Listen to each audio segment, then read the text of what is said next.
कंस का श्री अक्रूर जी को भेजना एवं अक्रूर जी की व्रज यात्रा। अब अक्रूर आगमन का प्रसंग आता है। एक बार नारद जी ने कंस के पास जाकर कहा, तू तो बड़ा भोला है, इस वसुदेव ने तुझे उल्लू बनाया है। वह अपने 8वें पुत्र को नंद जी के पास छोड़ और नंद जी की पुत्री को यहाँ ले आया है। श्री कृष्ण देवकी का पुत्र है और बलराम रोहिणी का। उन दोनों ने मिलकर तेरे कई सेवकों को मार डाला है। कंस ने यह सब सुना तो वह आग बबूला हो गया और वसुदेव को मारने के लिए तैयार हो गया। जो वैर भाव बढ़ाता है वह वैष्णव नहीं है। नारद जी सुलगाना भी जानते हैं और भुजाना भी, जबकि हम जैसे तो मात्र सुलगाते ही रहते हैं। नारद जी कंस को समझाने लगा, वसुदेव को मारने से क्या लाभ होगा? तेरा काल तो श्री कृष्ण है। यदि तू वसुदेव को मारने जाएगा तो श्री कृष्ण समाचार पाते ही भाग निकलेगा। सो तू उस कृष्ण को ही मारने की सोच। कंस सोचने लगा कि अब कृष्ण को किस उपाय से मौत के घाट उतारा जाए।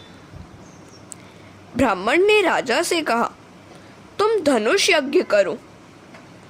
इस यज्ञ से यजमान की आयु बढ़ती है और शत्रु मर जाते हैं। किंतु यदि यज्ञ के आरंभ में 5 दिनों में विघ्न आए तो यजमान मरता है। उस समय कंस के कुछ मल लाए। उन्होंने कहा, अरे वह छोकरा क्या करेगा? हम तो तुम्हारे भी काल के काल हैं। कंस ने यज्ञ के बहाने नंद को पुत्र सहित आमंत्रण भेजने की बात सोची और मल्लों से कहा, वे इधर आते हो तब उनका काम तमाम कर देना। वे मेरे शत्रु हैं। विनाश काले विपरीत बुद्धि।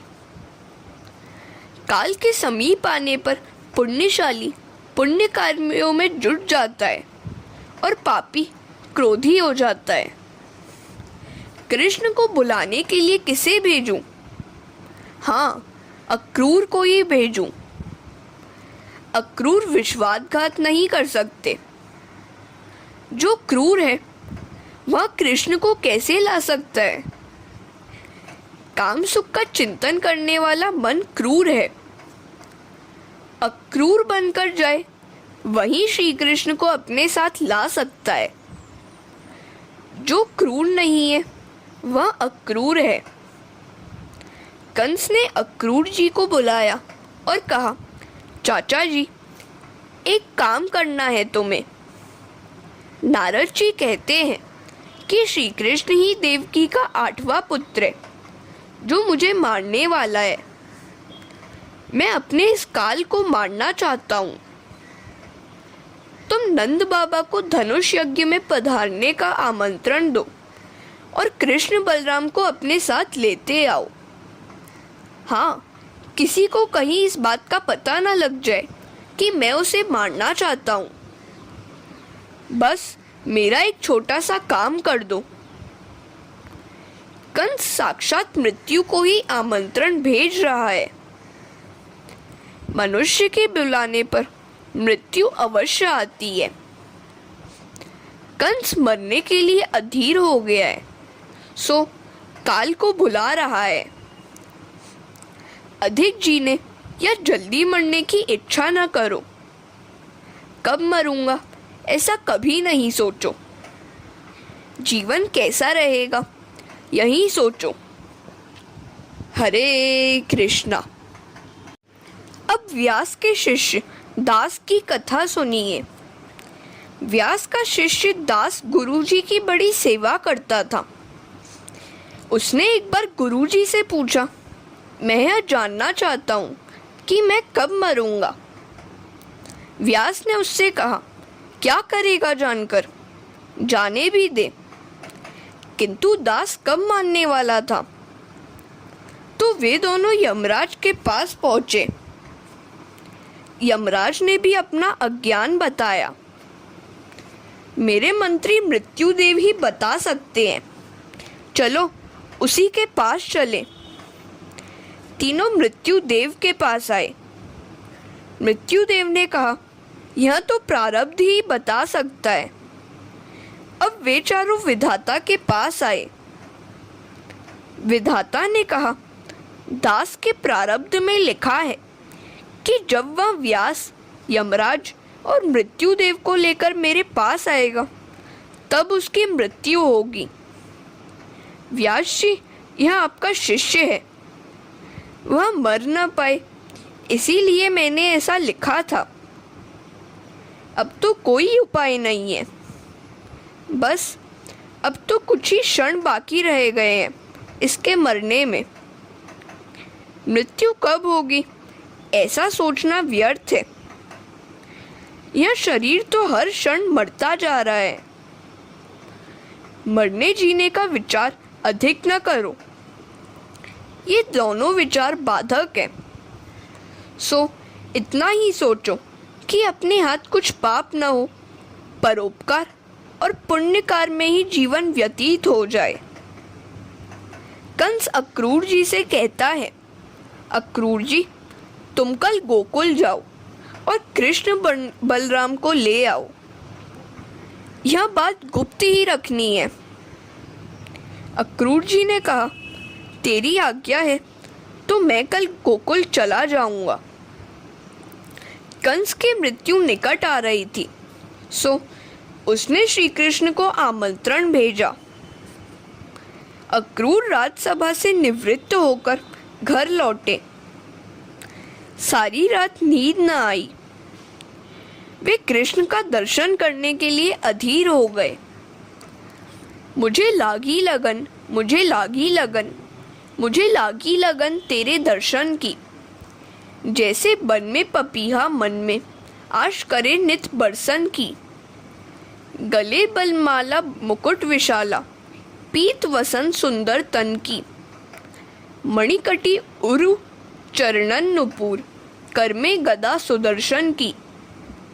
ब्रह्मानंद प्यास मन माही, चरण कमल युग परसन की। मुझे लागी लगन, मुझे लागी लगन, मुझे लागी लगन तेरे दर्शन की।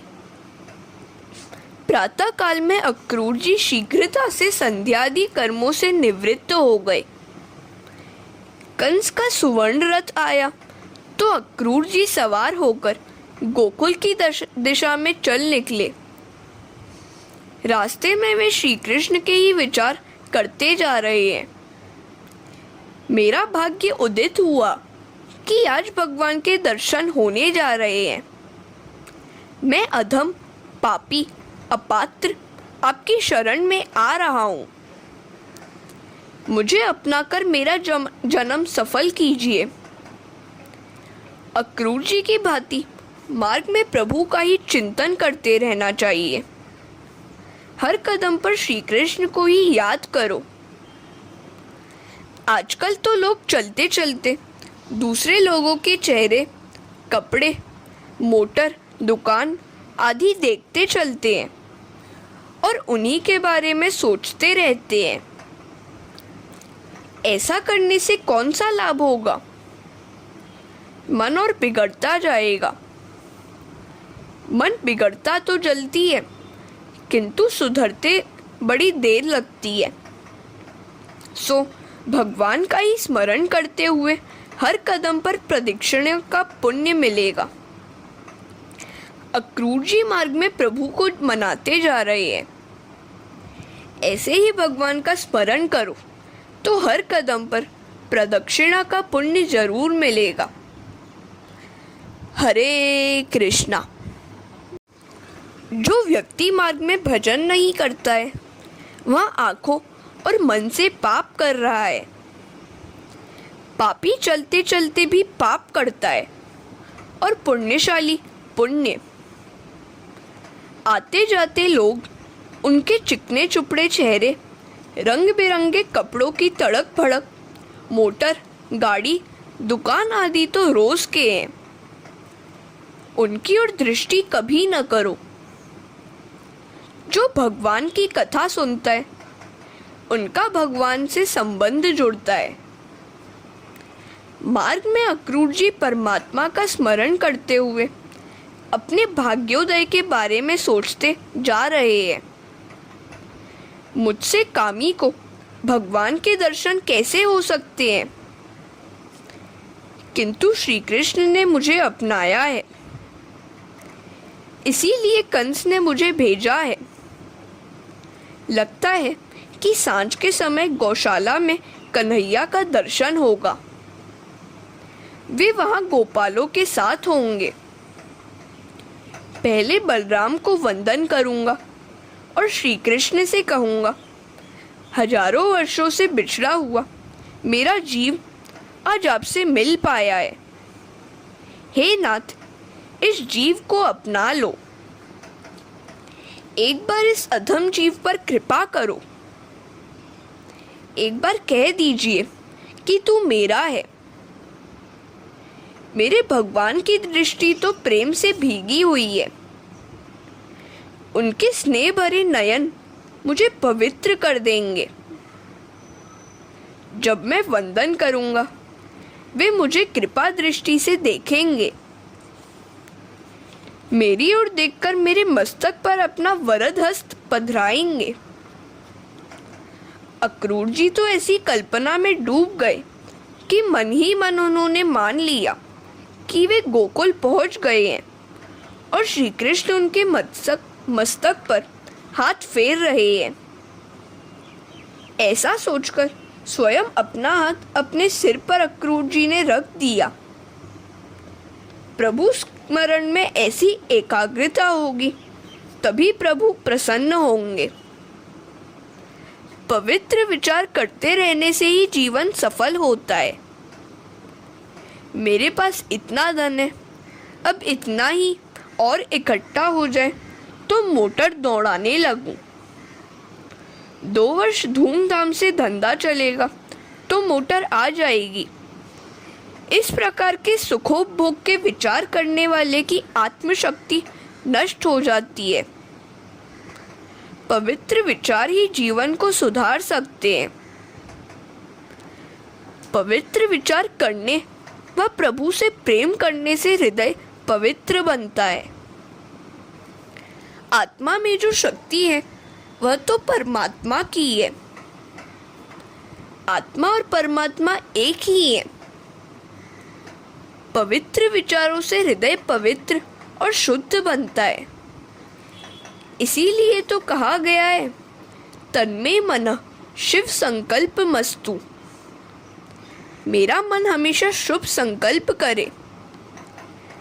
किसी का भी बुरा न चाहो, सभी का भला ही चाहो। भगवान ने अक्रूर के सभी शुभ संकल्प पूर्ण किए थे। भगवान शुभ विचारों और संकल्पों को पूर्ण करते हैं। वेदांत संकल्प का निषेध करता है। संकल्प रहित बन पाना बड़ा कठिन है। इसीलिए तो वैष्णवाचार्य भगवान के लिए संकल्प करने को कहते हैं। अक्रूर जी सोचते हैं कि कन्हैया उन्हें नाम लेकर पुकारेगा भी या नहीं। वैसे तो मैं पापी हूँ, अधम हूँ, किंतु वयोवृद्ध हूँ। वसुदेव का चचेरा भाई भी हूँ और मित्र भी। सो कन्हैया मुझे शायद चाचा कह के पुकारेगा या फिर नहीं पुकारेगा। यदि वह मुझे चाचा कहकर उठने बैठने को कहेगा तभी मैं उठूंगा बैठूंगा, और कभी नहीं। वह मुझे सचमुच चाचा कहेगा कि नहीं? अगर उसने मुझे चाचा कह दिया तो मेरा जन्म सफल हो जाएगा। हरे कृष्णा। भगवान जिसका आदर नहीं करे उसका जीवन वृथा है। जीव मात्र मान का भूखा है। जगत की बातों पर ध्यान न दो। कोई प्रशंसा करेगा तो सद्भाव जागेगा, और कटु वचन बोलेगा तो कुभाव। सो लोगों के कहने की चिंता छोड़कर भगवान क्या कहेंगे ऐसी चिंता करते रहो। भगवान हमसे सद्भाव की अपेक्षा करते हैं। वे सोचते हैं कि इस जीव ने 15 दिनों तक कथा सुनी है, सो कुछ तो सुधार हुआ होगा। ईश्वर के साथ कोई ना कोई संबंध जोड़ना ही पड़ेगा। गोस्वामी तुलसीदास स्वयं को राम जी का सेवक मानते थे। ब्रह्म तू हो जीव हो, तू ठाकुर हो चेरो, तात मात गुरु सखा तू, सब विधि हेतु मेरो। तो ही मोही नाते अनेक, मानिए जो भावे, ज्यों त्यों तुलसी कृपालु, चरण शरण पावे। वृंदावन के वासी एक निसंतान महात्मा ने सोचा, जब तक योगाभ्यास किया जाता है मन स्थिर रहता है, प्राणायाम की समाप्ति होते ही मन चंचल होकर कूदाकादी करना शुरू कर देता है। उसने संसार को भुलाने की युक्ति की। उसने कन्हैया को अपना बालक मान लिया। मैं नंद हूँ और वह मेरा पुत्र है। वह मेरी गोद में बैठा है, वह मेरी दाढ़ी खींच रहा है। इस प्रकार इस महात्मा ने वात्सल्य भाव से भक्ति करना आरंभ कर दिया। संसार का विषयावेश उतारने पर भगवान के लिए भाव जागता है। पुत्र दुख भी देता है और सुख भी। यह साधु परमात्मा से पिता पुत्र का संबंध जोड़कर संसार को भुलाकर प्रभुमय हो गया है। माँ की भांति पुत्र कन्हैया को लाड़ लड़ाने लगा। वह मन ही मन कल्पना करता था कि कान्हा आम मांग रहा है। इस प्रकार वह मन ही मन कन्हैया की सेवा करने लगा। कन्हैया तो ऐसा भोला है कि मन से देने वाले पर भी प्रसन्न होता है। साधु गंगा स्नान करने को तैयार होता है तो उसे लगता है कि कन्हैया उससे कह रहा है, बाबा मुझे छोड़कर कहीं ना जाना। मानसी सेवा में लीन साधु यात्रा करने के लिए भी नहीं जा सकता, क्योंकि उसका बेटा कन्हैया अभी छोटा सा बच्चा ही है। उसकी देखभाल कौन करे? इस प्रकार वह साधु मानसी सेवा करता हुआ मर गया। शिष्य शव को शमशान में ले गए। अग्नि संस्कार की तैयारी चल रही थी। इतने में एक 7 वर्ष का बालक गंगा जल लेकर आया और लोगों से कहने लगा, मैं इनका पुत्र हूँ, सो इनके अग्नि संस्कार का अधिकार मेरा है। मेरे पिता गंगा स्नान करना चाहते थे, सो मैं गंगा जल लेकर आया हूँ। उसने साधु को स्नान करा के पुष्प माला पहनाकर प्रणाम किया और अग्नि संस्कार किया। वहां सब शिष्य और साधु खड़े के खड़े रह गए। अग्नि संस्कार संपन्न होते ही बालक अंतर्धान हो गया। अब सभी को होश आया कि साधु तो निसंतान था। स्वयं भगवान ही बालक का रूप धारण कर आए थे और महात्मा की अंत्येष्टि कर गए। महात्मा की इच्छा संतुष्ट हुई। हरे कृष्णा। कई बार ऐसा होता है कि लाखों की संपत्ति का वारिस पुत्र धन बटोर कर चला जाता है, जबकि प्रभु ऐसा नहीं करते। वे कभी विश्वासघात नहीं करते। वे तो मानव के पास अंतकाल में दौड़ते हुए आते हैं। जीव तो जीव के विश्वास का घात करता रहता है। प्रभु ऐसा कभी नहीं करते। जीव जिस भाव से श्री कृष्ण का स्मरण करता है, उसी भाव से वे आ मिलते हैं। ये यथा माम प्रपद्यन्ते तांस्तथैव भजाम्यहम्। जैसी जिसकी भावना होगी वैसी सिद्धि होगी। यादृशी भावना यस्य सिद्धिर्भवति तादृशी। भगवान कहते हैं तू चाहे जिस भाव से भजे किंतु मुझे भजता रहे। स्त्री पुत्र आदि का भजन कोई काम नहीं आएगा। यह शुद्र जीव परमात्मा से क्या प्रेम कर पाएगा? परमात्मा जैसा प्रेम जीव से करते हैं वैसा प्रेम वह कभी प्रभु से कर पाता है क्या? भगवान कहते हैं अरे जीव, तू कभी मुझसे प्रेम करता भी है? मैं तो सारा दिन तेरी झांकी करता रहता हूँ, जबकि तू तो दिन में 2 बार भी मेरे दर्शन नहीं करता है। अपने अपने कुटुंब के लिए तो कौवा और कुत्ता भी जीता है। जो ईश्वर के लिए जीता है उसी का जीवन सार्थक माना जाएगा। अक्रूर जी मन में भांति भांति की कल्पना करते जा रहे हैं। हाँ, कन्हैया मुझे चाचा ही कहेगा, किंतु मैं तो कामी और विलासी हूँ। वह मुझे दर्शन भी नहीं देगा तो? जिसका जीवन भोग विलास से बीता जा रहा है उसे प्रभु शीघ्र दर्शन नहीं देते।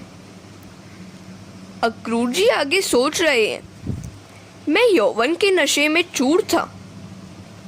उस समय मैंने बहुत पाप किया था। यदि इस कारण से कन्हैया मुझे न अपनाएगा तो? मेरे पहुंचने का समाचार पाते ही वह कहीं छिप गया तो? अपनी युवावस्था के समय के पापाचार को याद करके अक्रूर जी धीरज खो रहे हैं।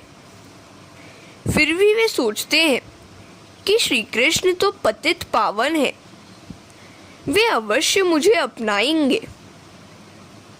यदि मुझ जैसे पापी को नहीं अपनाएंगे तो फिर उन्हें पतित पावन कौन कहेगा? हे नाथ, मैं पतित हूँ और आप पतित पावन, मुझे अपना लीजिएगा। विचार करना ही है तो पवित्र विचार करो। बुरे विचार मन को विकृत करते हैं।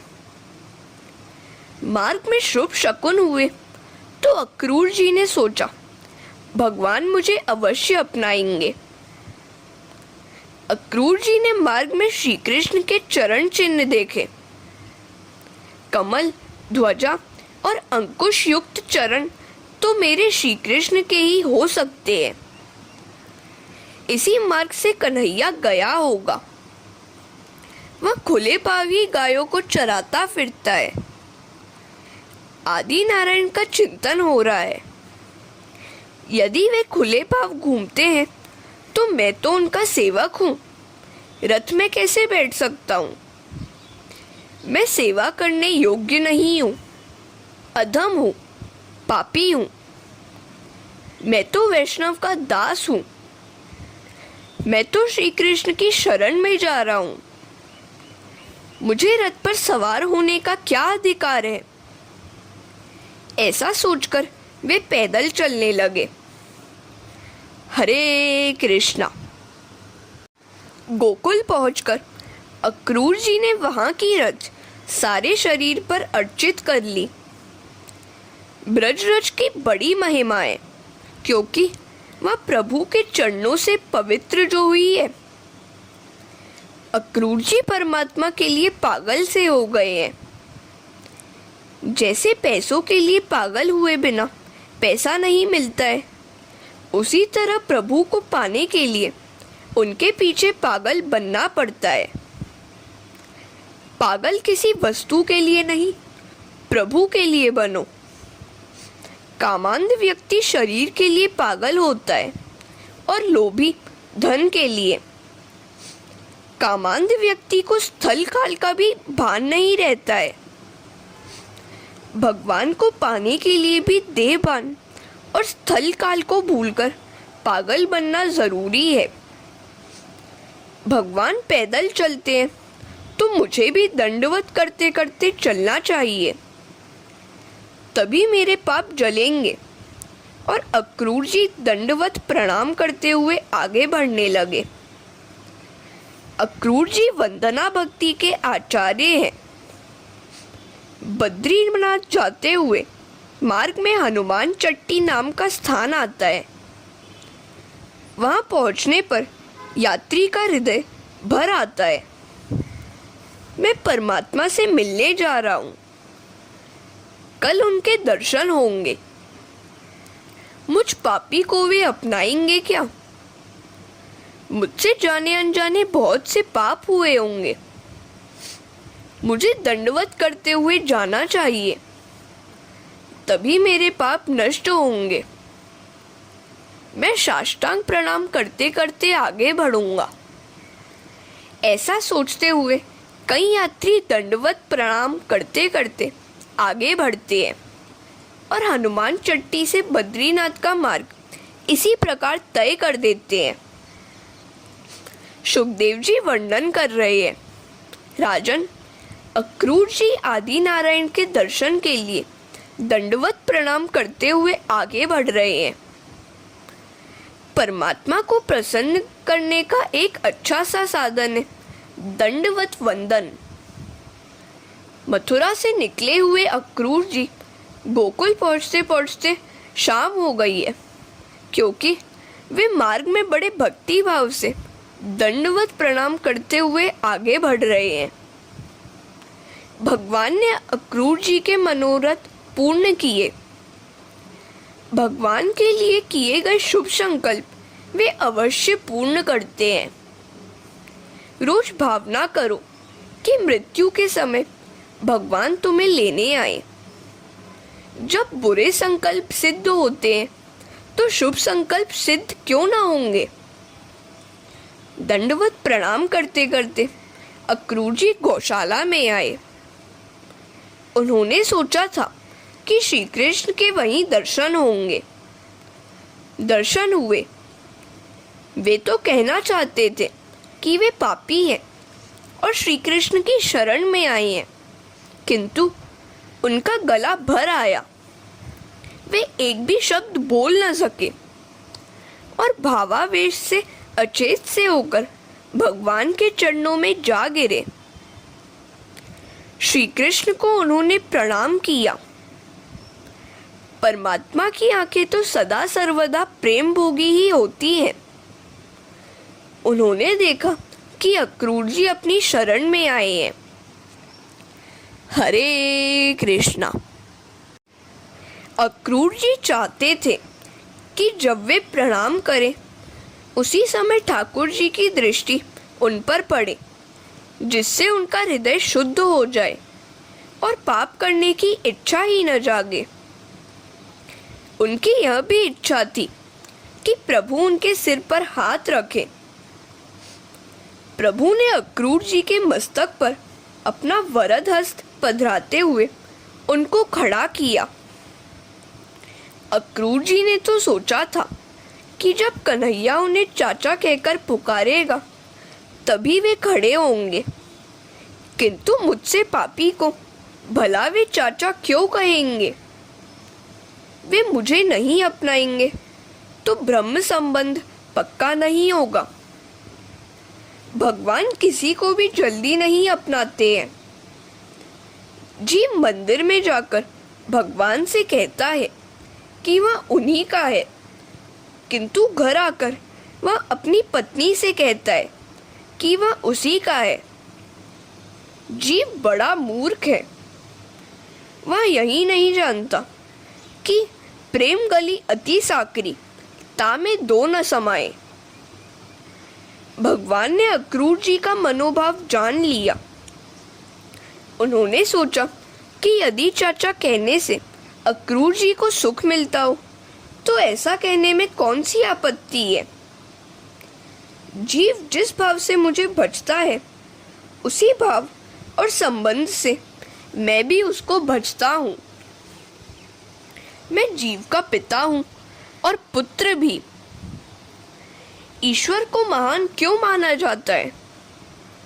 इसका कारण यही है कि वे दुराग्रही नहीं, अनाग्रही हैं। जीव ही दुराग्रही है। जीव को कुछ सम्मान या संपत्ति मिलते ही वह दुराग्रही बन जाता है। ईश्वर के साथ चाहे जिस प्रकार का संबंध जोड़ लो, वे कभी विश्वासघात नहीं करेंगे।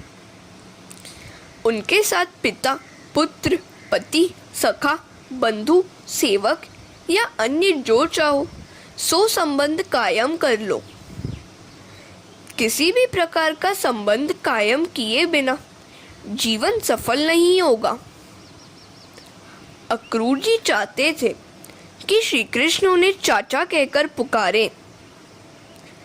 श्री कृष्ण ने उनके मस्तक पर हाथ पसारते हुए कहा, चाचा जी अब उठिए भी। उनको उठाकर आलिंगन दिया। जीव जब शरण में आता है तो भगवान उसको अपनी बाहों में भर लेते हैं। आज जीव भगवान की शरण में आया है। भगवान ने अक्रूर जी की सभी मनोकामना संतुष्ट की।